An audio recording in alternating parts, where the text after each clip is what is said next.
क्या झारखंड की पुलिस जो है भक्षक बन गई है दोस्तों? रक्षक ही भक्षक बन चुकी है, या अपराधियों को संरक्षण दे रही है झारखंड की पुलिस?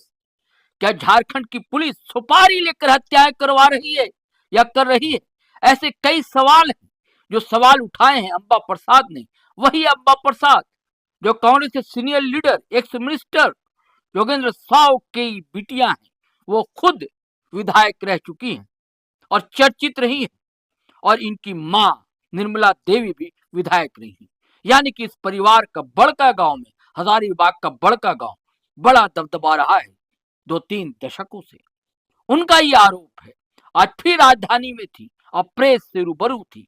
कई बातें उन्होंने कही और साफ साफ क्या कहा जानते हैं? हताशा मिश्रा।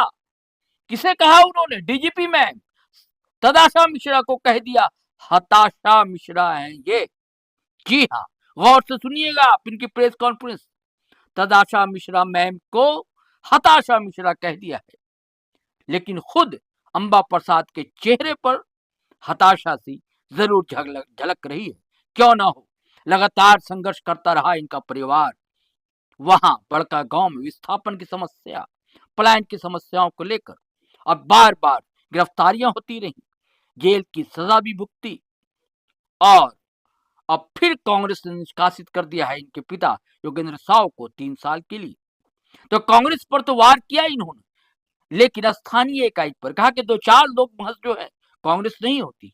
उनकी लगातार हाईकमान से बात हो रही है। हाईकमान का मतलब समझते हैं? राहुल गांधी। सीधा संपर्क है उनका राहुल गांधी तक, और आश्वासन दिया उन्होंने। लेकिन सरकार पर भी चुप्पे चाप हमला बोला, बिटवीन द लाइन कहिए, लेकिन सारा गुस्सा जो फूटा है अंबा प्रसाद का, वह जो है पुलिस विभाग पर फूटा है।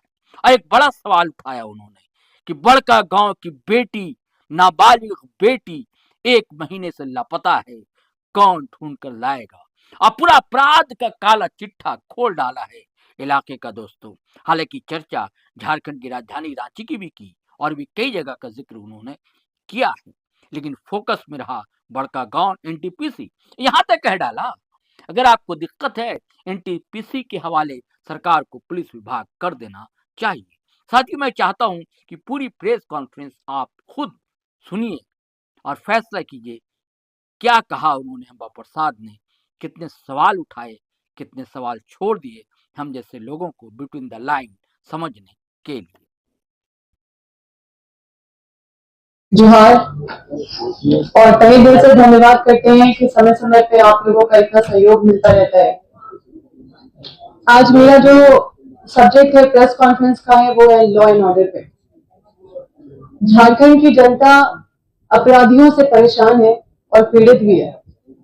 आए दिन देखिए राजधानी में 8 बजे के बाद, आप देखिए रांची में भी और कई जगह पे भी 8 बजे के बाद सभी लोग दुकान बंद कर देते हैं इस डर से कि कोई उन्हें उनको लूट न ले, और लूटे भी जा रहे हैं। आए दिन हत्या, मर्डर हो गया या फिर जबरन वसूली का केस। कल ही आप देखिए हजारीबाग में एक रेप हुआ है 13 साल की बच्ची के साथ, जो मतलब सिर्फ रेप नहीं हुआ, उसका मर्डर भी कर दिया गया, उसके प्राइवेट बॉडी में डंडा भी घुसा दिया गया। फिर कुछ दिन पहले बड़का गांव में जेवर दुकान में डकैती हुआ है, और ये हर जगह हो रहा है। मतलब ये एक एक घटना हम उदाहरण के रूप में दे रहे हैं, आप ही लोग चला रहे हैं। अभी पेट्रोल डकैती का मामला बहुत सारा आया, जिसके वजह से सारे लोग रात में राजधानी में कोई पेट्रोल पंप खोल के नहीं रखता है। रात में पेट्रोल पंप बंद कर दिया जाता है क्योंकि पुलिस पूरी तरह से फेल है पेट्रोल डकैती रोकने में। चाहे वो ट्रैफिकिंग का मामला हो, चाहे वो प्रोस्टिट्यूशन का मामला हो, चाहे वो डकैती का मामला हो, चाहे वो मॉल डकैती हो, चाहे वो दुकान डकैती हो, चाहे वो किसी भी चोरी हो, दूसरा चीज हो, जैसे ड्रग्स का भी मामला बहुत सारा आप लोग सुन रहे होंगे। और इस तरह के अनेकों घटनाएं आए दिन सुनते रहते हैं। कल भी मीडिया में देखा कि जमशेदपुर में भी जो मारपीट का घटना हुआ, जो अपहरण का घटना हो सुनने को मिला। तो आप सब जानते हैं कि पहले तो हत्या के मामले में गुमला सबसे 1 नंबर में रहता था, अभी उससे ऊपर हो गया है रांची। और अगर आप विश्व ख्याति में जो नाम मतलब प्राप्त किए हैं जामताड़ा, जो साइबर क्राइम के मामले में, साइबर क्राइम अपराध के मामले में सबसे आगे। और अगर आप धनबाद का बात करिए तो उसमें तो बात ही नहीं करना है, क्योंकि 2-3 पिक्चर भी बन गया है माफियाओं के ऊपर। और इस तरह से अनेकों चीजें हैं। और ये है 25 साल का हमारा झारखंड का छवि। और यहाँ पुलिस प्रशासन का जो क्रियाकलाप है, जो मतलब उसका जो कंडक्ट है, उसका जो कार्यशैली है, उसका छवि। जिस तरह से पुलिस प्रशासन किसी रैयत का घर तोड़ने के लिए पूरा एकदम सुपर कॉप बन के जाती है और प्रोएक्टिवनेस दिखाती है, उस तरह से बाकी मामलों में भी, मैं ये नहीं कह रही हूँ कि वो गलत कर रही है, सही कर रही है, चलिए आप बहुत अच्छा कर रहे हैं, लेकिन बाकी मामले में भी तो आप सुपर प्रोएक्टिव सुपर कॉप बन के जाना चाहिए। अब यहाँ पे जो डीजीपी का जो पद है, वो भी आप देखें कि रिटायरमेंट के बाद भी बहाल, भाड़े पे चल रहा है डीजीपी का पद। अब जो मैडम तदाशा मिश्रा जी है, हालांकि वो महिला है, हम खुद एक महिला होने के नाते मुझे अच्छा लगता है कि किसी पद में एक महिला पदासीन है और पूरे पूरे पुलिस के ऊपर एक महिला बैठी हुई है। लेकिन उनका जो हालत देख के लगता है, और इन सब चीजों को देखे आपको भी दिखाते हैं, जो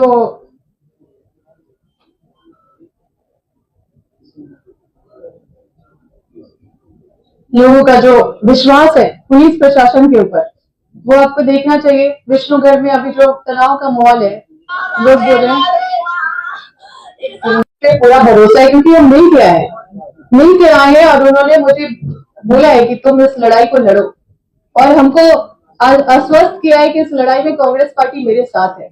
और हमने उनको लेटर भी लिखा है, सारा अवगत कराया है। मुझे केंद्रीय नेतृत्व पे भरोसा है। 2-4 लोग पार्टी नहीं होते हैं, 2-4 लोग कांग्रेस पार्टी नहीं है, और 2-4 लोग के हिसाब से पार्टी नहीं चलेगी। आप कांग्रेस के नेता हैं, आपकी सरकार है कि नहीं यहाँ पे? देखिए, गलत जब होगा, अगर आप नहीं बोलेगा तो सरकार उस पर कमजोर होती है। अगर हम बोल रहे हैं तो हो सकता है इसी प्रक्रिया में चीजें ठीक हो, और अगर हम चुप रहेंगे, विपक्ष तो कुछ बोल ही नहीं रहा है, विपक्ष तो चुप ही है। अब सोचिए कि विपक्ष कहाँ कुछ बोल रहा है, वो लोग तो संरक्षण दे रहे हैं, वो लोग तो इसमें इन्वॉल्व है। और मुझे तो अपने क्षेत्र में देख के लगता है कि वहाँ बीजेपी की सरकार है। मैडम, भूमिका आप निभा रहे हैं क्या विपक्ष की फिलहाल? देखिए, हम समस्या और आईना दिखाने का काम करेंगे, जो हम हमेशा से करते आए। हमेशा आप लोग ने देखा है, चाहे हम विधायक जब रहे, विधानसभा में रहे, हमने वहां पे भी धरना दिया है, वहां पे भी विरोध किया है, वहां पे भी आप लोगों के बीच में हर वो मुद्दों को लेके आए हैं जो जनता से जुड़ा हुआ मुद्दा रहा है। हमने कभी समझौता नहीं किया है। मैडम, आप प्रभारी आए थे झारखंड कांग्रेस के प्रभारी के राजू रांची में गया, क्या उनसे मुलाकात की बातचीत हुई? देखिए, हमको समय मिला है और हमको बुलाए गए, हम जाएंगे इनसे प्रभारी जी से। आप सरकार को भी देखिए, आप लोग को हम अगर सच बताते हैं, आप लोग हमको दूसरा सवाल करते हैं, और हम अपना बात को स्पष्ट कर चुके हैं। उसी सवाल को 3-4 बार घुमा के बोलिएगा। मेरा निशाना देखिए, मेरा है कि हम न्याय के लिए उसका रास्ता निकालने के लिए हम आए हैं यहाँ पे। आप लोग भी ग्रसित हैं पेट्रोल पंप डकैती को लेके, जो हमको यहाँ के पत्रकारी बताए। हमारे क्षेत्र में कुछ दिन पहले जेवर दुकान का डकैती हुआ था, सब जेवर लूट के ले गया। तो क्या हम जनप्रतिनिधि नहीं है? जनप्रतिनिधि का क्या कर्तव्य है? हम किसी भी पार्टी में रहे, किसी भी सरकार में रहे, हम जो समस्या है वो हम तो बोलेंगे, और हमें हम पूरी तरह से आश्वस्त हैं कि केंद्र नेतृत्व हमारे साथ है, और केंद्र नेतृत्व के पास हम सारी चीजों को हमने लेटर में लिख के भेजा है। और वो एक अलग विषय है, लेकिन जो समस्या है, जिस चीज से आप लोग भी जूझ रहे हैं, जो रांची राजधानी में आप लोग रहते हैं, तो आप लोग खुद यहाँ देख रहे हैं। तो ये सिर्फ हम नहीं देख रहे हैं, आप लोग का भी आंख है, सिर्फ मेरा आंख नहीं है कि लोग को भरोसा पुलिस पे अब उठ गया है। लोग पुलिस के पास जाना नहीं चाहते हैं। पहले तो 100 नंबर था ना पुलिस डायल करने के लिए, 100 था ना, 100 बार भी फोन करने पे पुलिस उठाते नहीं थे, ये शिकायत आता था। अभी नंबर बदल के 112 कर दिया गया है। अब 112 बार भी कॉल कीजिएगा तो भी पुलिस नहीं उठाएगा। हमको लगता है कि इन लोगों को हम सलाह देना चाहते हैं कि आप लोग ऐसा कीजिए, आप लोग पुलिस का नंबर 12 रख दीजिए, क्योंकि आप लोग का तो 12 बज चुका है। तो जिसको अपना 12 बजाना है वो लोग 12 में कॉल करेंगे, क्योंकि कॉल करने से भी तो कोई फायदा होगा नहीं। बहुत सारे ऐसे घटनाएं हैं जिसका उद्भेदन नहीं हुआ है। अभी 3 मर्डर हुआ था नापो में, मेरे क्षेत्र में हम बता रहे हैं। मेन क्रिमिनल लोग को बचाने का कोशिश किया गया। आप जानते हैं कि पुलिस का बोर्ड लगा के अपराधी मतलब अपराधी इतना बड़ा अपराध करके भाग भी जा रहे हैं, और अपराध करके भाग भी जा रहे हैं, और फर्जी पासपोर्ट बना के ये लोग अजरबैजान चले जा रहे हैं, तो क्या बोलते हैं, फ्रांस चले जा रहे हैं, इंग्लैंड चले जा रहे हैं, वहां की पुलिस हम लोग को पकड़ के दे रहे हैं। तो ये हालत है। तो ये हालत देख के डीजीपी मैडम तदाशा मिश्रा जी का जो लगता है कि जनता को उनका नाम हताशा मिश्रा रख देना चाहिए, और ये पुलिस विभाग एनटीपीसी को दे देना चाहिए, क्योंकि पुलिस विभाग सरकार के पास रहे या ना रहे, चाहे वो एनटीपीसी के पास ही क्यों ना रहे, लेकिन हालत तो चेंज होने वाला नहीं है। अब आप सोचिए कि रक्षक ही भक्षक बन जाए।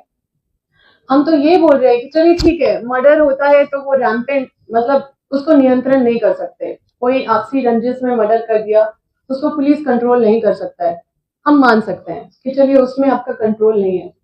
लेकिन जो ड्रग्स है, जो ट्रैफिकिंग है, जो प्रोस्टिट्यूशन है, जो वसूली है, अवैध वसूली, जो इस तरह का जो घटना, जो लूट है, जो जिस तरह से डकैती हो रहा है, ये सारा तो ऑर्गेनाइज क्राइम है ना।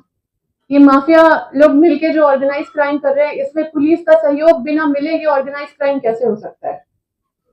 आप सोचिए कि पुलिस एक गिरोह को ऊपर उठाने के लिए दूसरा गिरोह को मार देती है, किसी को उठाना है तो दूसरे को मार देती है, और सुपारी लेके मारती है, और पैसा भी लेती है, मेडल भी लेती है। तो जब रक्षक ही भक्षक बन जाए, आप अर्ज कीजिएगा कि अगर भूत आ रहा है, ठीक है, भूत आता है तो आप लोग क्या हनुमान चालीसा पढ़ने लगते हैं, है कि नहीं? तो जब भूत आ रहा है और भूत ही हनुमान चालीसा पढ़ के आ रहा है, तो आप क्या पढ़िएगा? ये है यहाँ के पुलिस प्रशासन का हाल। और देखिए, हमने तो पढ़ा है कि सत्ता एक स्वतंत्र, मतलब स्वतंत्र होती है, लेकिन ये स्वतंत्र स्पॉन्सर्ड की तरफ जा रही है, स्पॉन्सर्ड स्वतंत्रता की तरफ जा रही है। मतलब कि जो स्पॉन्सर करेगा सरकार उसका। तो ऐसा नहीं होना चाहिए। और जैसे होता है ना, मीटर चालू और बत्ती गुल। आपके घर में पूरा लाइट बंद है, आपको बिजली नहीं मिल रहा है, लेकिन मीटर आपका चालू है। वैसी हालत है लोगों का कि वो टैक्स तो पे कर रहे हैं, लेकिन उनको ना नागरिक सुरक्षा मिल रहा है, ना नागरिक अधिकार मिल रहा है। तो उसको क्या बोलेगा, मीटर चालू बत्ती गुल। ये व्यवस्था बंद होना चाहिए लोगों को। आज देखिए, बड़का गांव की एक नाबालिग एक लड़की है, वो लगभग 1 महीने से गायब है, उसका कुछ पता नहीं चल रहा है। बहुत सारे ऐसे चीज में मतलब खुद मतलब एक एफआईआर कराने के लिए लोगों को इतना परेशानी झेलना पड़ रहा है। तो इन सब व्यवस्था को, ये सब कुव्यवस्था है, इसको बर्दाश्त नहीं किया जा सकता और किसी को नहीं करना चाहिए। न्याय लोगों को मिलना चाहिए, उनका पूरा अधिकार है, और इसमें पुलिस प्रशासन को पूरा लग के न्याय दिलाना चाहिए। आप देखे होंगे उनका गाड़ी, पुलिस का जो नया गाड़ी आया है, आप देखेगा उसमें लिखा हुआ है आपकी सुरक्षा हमारा, क्या लिखा हुआ है, कर्तव्य। आपकी सुरक्षा लिखा हुआ है, हमारा कर्तव्य। किसकी सुरक्षा, ये नहीं लिखा हुआ है, आपकी सुरक्षा। हम तो देखे हैं कहीं कहीं नागरिक सुरक्षा लिखा रहता है, लेकिन ये आप है कौन? ये आप हम लोग तो नहीं है, जनता तो नहीं है आप। ये आप कौन है, ये इनको बताना चाहिए आगे।